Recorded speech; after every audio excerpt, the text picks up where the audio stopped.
Arafat maydoni bu go'yoki bir qiyomatni eslatadigan bir maydon. Xuddi qiyomatni o'zi azizlar. Hamma o'zi bilan o'zi ovora, lekin qiyomatdan farqli o'laroq imkoniyat beradi Alloh bizga o'sha Arafatda. Duolar qabul bo'ladigan joy, tavbalar qabul bo'ladigan joy, yig'lab iltijo qiladigan, Odam alayhissalom bilan momo Havo onamizni tavbalari qabul bo'lgan bir makon. Mana shu joyda hamma qo'lidan kelganicha duo qiladilar va bu yerga nima uchun kelganini his qiladilar. Dunyo uchun, boylik uchun kelmaganini, Allohning rizoligi uchun kelganini eslaydilar va ko'zlariga yosh oladilar. Bu yil azizlar, Arafat maydonida biz uchun maxsus qurilgan chodirlarda ibodatda turar ekanmiz.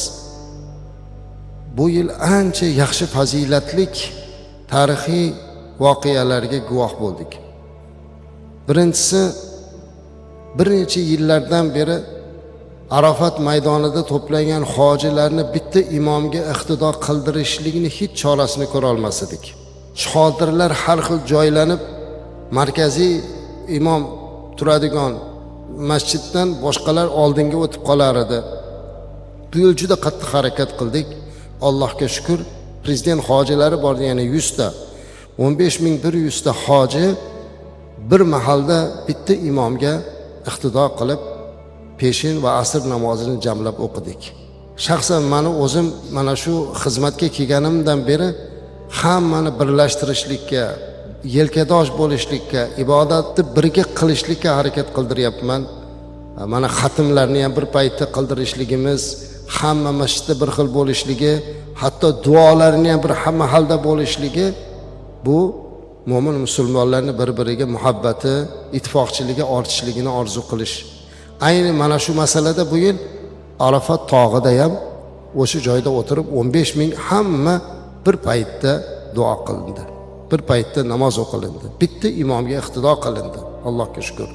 Avvallari hamma xaymada har xil o'qilar edik, chodirda. 50.000 dan ziyod xatmi Qur'on bag'ishlandi azizlar. Arafatda turib. Endi u Arafatdagi qilingan duolarni kimlardir yozib oladi telefoniga, uni tarqatadi. Bir xilgisi o'ziga kerak bo'lgan joyini tarqatadi, o'ziga yoqqan joyini tarqatadi. Lekin u yerda asosiy duolarni Alloh uchun qilinadi. Aytmoqchi bo'lganimki, o'sha 50.000 xatmi Qur'ondan keyingi mustajab duolarni umidida butun xalqimizni, siz azizlarni duo qildik azizlar. Vatanimizni tinch, osoyishta bo'lishini so'rab duo qildik. Har xil baloyi ofatlardan Allohim saqlasin deb duo qildik. Yurtboshimizni duo qildik. Xalqimizni duo qildik. Bemorlarni duo qildik. Farzand talablarini duo qildik. Musofirlikda yurgan vatandoshlarimizni ham duo qildik. Hech kim qolmadi. Chunki Arafat bu duo maydoni. Arafat duo maydoni. Hamma ibodatni nuqtasi, eng yuksak nuqtasi bo'ladi ekan. Mana namozning eng yuksak nuqtasi bu sajda. Sajda namozning eng muhim joyi azizlar. Chunki sajda bilan Allohga yaqinlashadi. Hech kimga egilmagan bosh Allohga egiladi, yeriga qo'yiladi. Hajning eng muhim nuqtasi bu o'sha Arafat. Payg'ambarimiz alayhisolatu vasallam al-hajju Arafa deganlar. Haj bu Arafatdir deganlar.